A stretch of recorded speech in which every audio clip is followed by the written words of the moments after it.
Do cutting angled layers like deter you from making fancy cards like this? I've got you. Hello and welcome to sunnydaystamping.com. I'm Julie Baca and I am with you. I have definitely steered clear of projects that have angles because I'm like, I am not doing all that measuring. I just want to make a pretty card. So I found this trick though that's really worked for me. I'm going to show you two different ways to cut those angles and you see which one is easiest for you. I'm so excited to show you. We are going to be making a card together and I'll have all of the measurements for that over on my website. There's a link in the description of this video that'll take you directly over there so you can get the measurements to make the card, and you can use any products that you have, any patterned paper and any stamp set. But if you want your cards to look just like mine, you can purchase supplies right from there. If you're watching and it's February 2024, it is still celebration time till February 29th, where you get to pick a free product from the celebration collection with every $50 orders. So let's get started.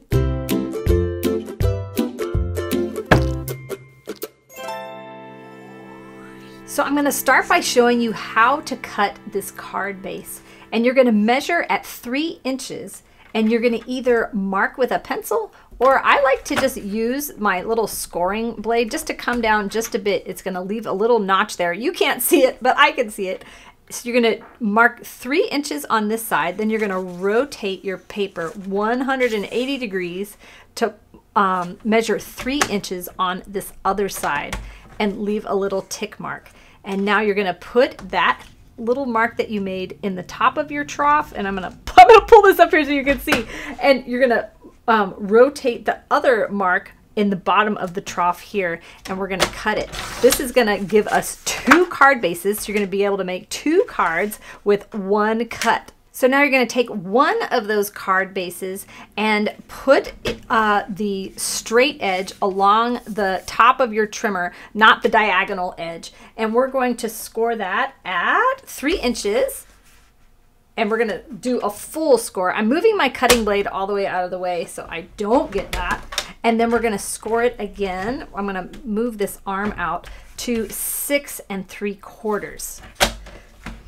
This trimmer is awesome because look how far this extends out to 17 inches. So if you have large pieces of paper, or if you're a scrapbooker that uses large pieces of paper, this is great. And then it folds up for easy storage. Now you can find all of these measurements over on my website. My email subscribers will get this print and make project sheet. It's just a double-sided sheet that has all the instructions, the measurements, list of supplies, and some photos. It just makes it easy to have it printed out right next to you. I like to put mine in a page protector because I don't know about you, when I'm crafting, like, it is a disaster zone. You just can't see it. It's all on the outside of this camera, but this like feels different than paper, so I don't throw it away.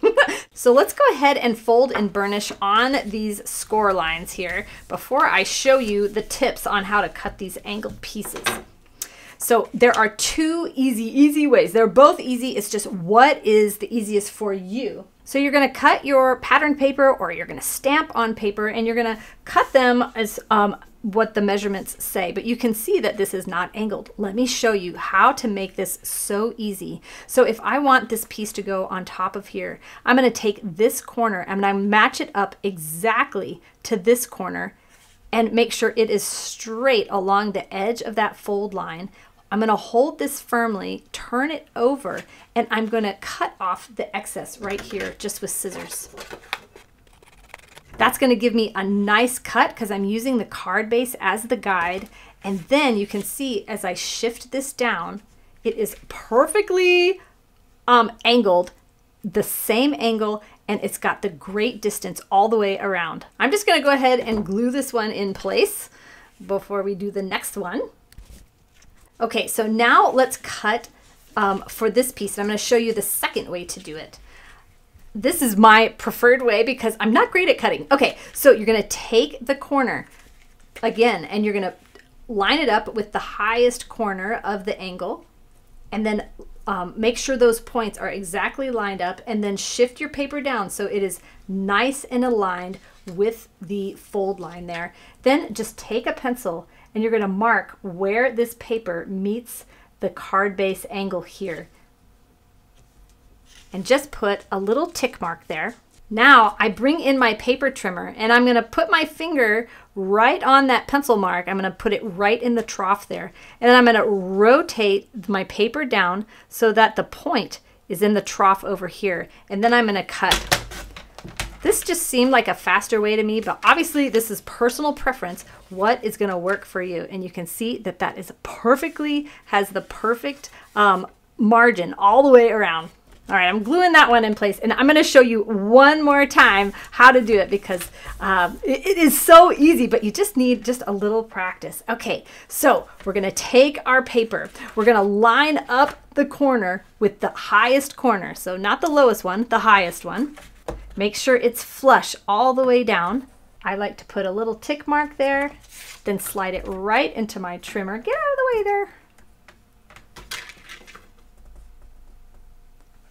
That is not right. Okay, hold on, hold on. I was just about to do the wrong corner.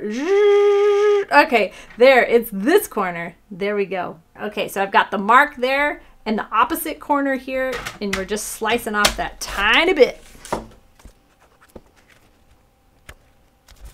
Isn't that just magical how easy it is to cut angles? So now you can decorate this card however you want. Obviously, you can use any designer series paper and any focal point. I'm going to show you how I made the rest of this card. I'm using the Perennial Lavender Designer Series paper because I think it is one of the most pretty designer series papers that have been around in a while. I mean, look at the gorgeous colors and gorgeous flowers. So you can use this on your own with any other stamp set or even just putting just some words cut out would be perfect. But I am going to use the painted lavender, which was designed to work with this beautiful paper and the dies. Now you can see that this stamp set does not have any words, so you can pull in words from other stamp sets. I am going to use the Perennial Postage, and I am going to use one of the dies out of this set, but I will give you the measurement on that project sheet or on my website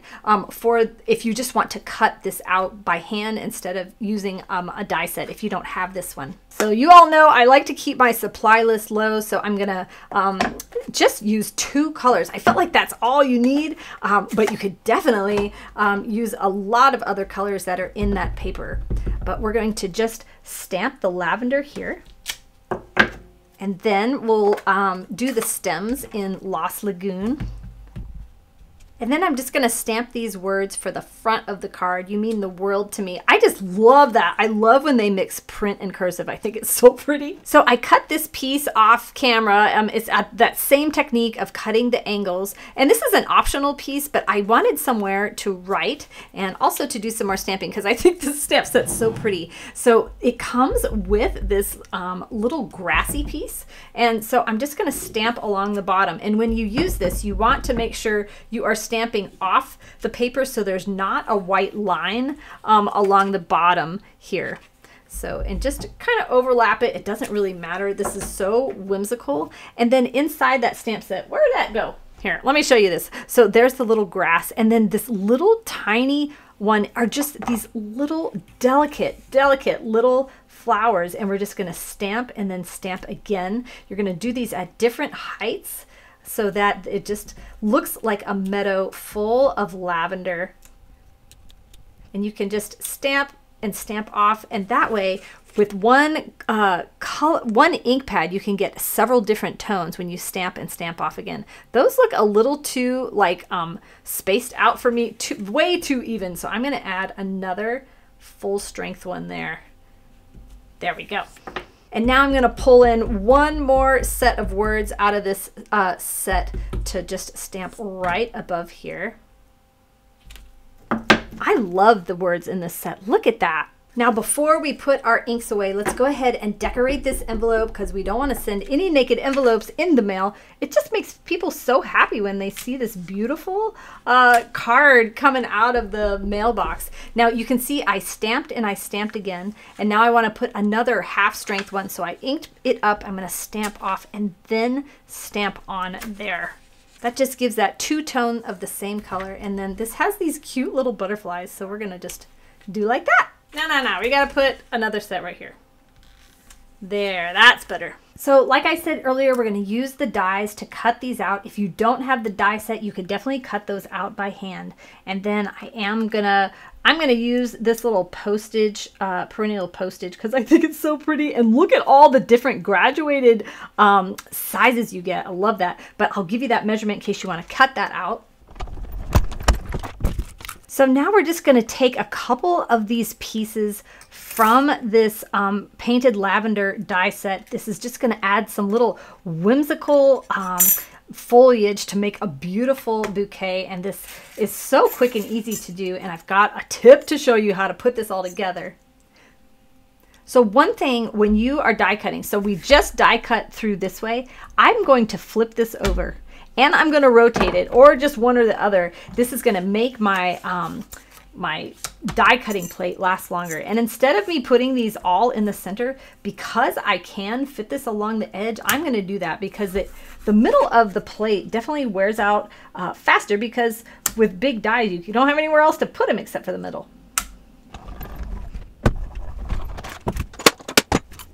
I don't know if you noticed on this one, but this die cuts out 2 different pieces. I love it when they design it to where little pieces are on a bigger plate. So great, so much easier to use. So now we have all these pieces to assemble, and I usually do not make cards like this because I do not like dealing with little pieces. This is the only one you're gonna have to glue together though, because I have a tip for making it so much easier.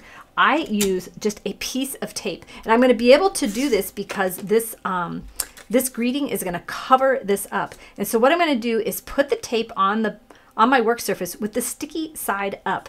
And then we're gonna build our bouquet on this piece of tape. It's gonna keep everything together and make it so much easier. So we're just gonna build this together, and maybe, ooh, I want those leaves behind there. So I'm just gonna move that over, and you can see it's so much easier because you can pick this up and move it around. You're not having to deal with sticky little gluey pieces. You guys know I do not like doing messy. So these come with really long stems. I don't want those to show through, so I'm just gonna trim them off like that. And we'll add one more piece, and it's okay that that one doesn't stick because we're going to put this right on the top, covering those up. And I'm gonna pick this whole thing up. Wasn't that so easy? And look, no mess. I don't have any glue anywhere. Now, just for like safety's sake, I am gonna maybe see if there are any loose pieces. I could put another piece of tape, but honestly, it doesn't really even need it.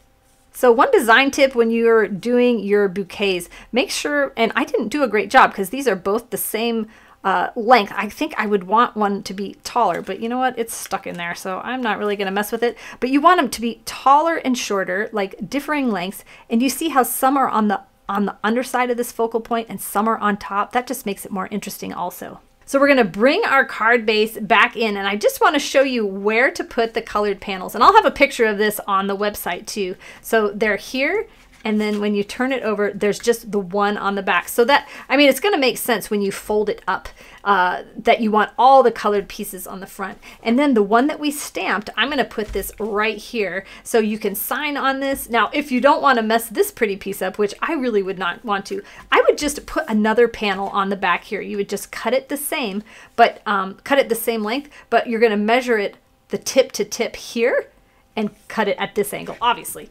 So now to attach this, I'm just going to use Stampin' Dimensionals to pop that up on the front.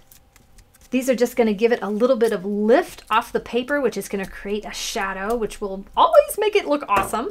And so we're going to fold this up and then put this right on the front. I'm going to center it just on this front panel here. And this looks so nice because this foliage is extending past the barrier of this first panel, which just makes it look so pretty. Let me show you some other examples that I made. So this one, I think I did a better job designing the foliage. You can see how this one is way up here and these are shorter. It just gives it more interest. And this one is extending past here, but that's okay. I'll show you. It'll still fit in the envelope. So here's our pretty envelope. Doesn't that look so awesome? And you can see this is gonna fit right in there, ready to mail. So this has a pebbled path card base, kind of more of a gray. This one, well, I'll do this one first. This one is the Highland Heather, and you can see I just add a little bow. So if you want to keep it more simple, or you can step it up by adding a bow, or you can step it up by adding a bow and some gems. Just whatever whatever you want to do with that. Let me show you some of the insides of these that are just have a different greeting on the inside. You'll also notice you can do these both directions. Just whichever way you want to do it will work out great. I hope this takes some of the mystery out of making angles, and I hope you give these a try. There are just a couple more weeks to take advantage of the free celebration freebies and the free gift that you can pick to go into your starter kit if you join Stampin' Up. If you have any questions, please reach out. Thank you so much for watching. I'll see you here next Thursday. If you like this video, give me a thumbs up. You can also click that subscribe button so that you get notified when my new video comes out. Thank you so much. Have a sunny day.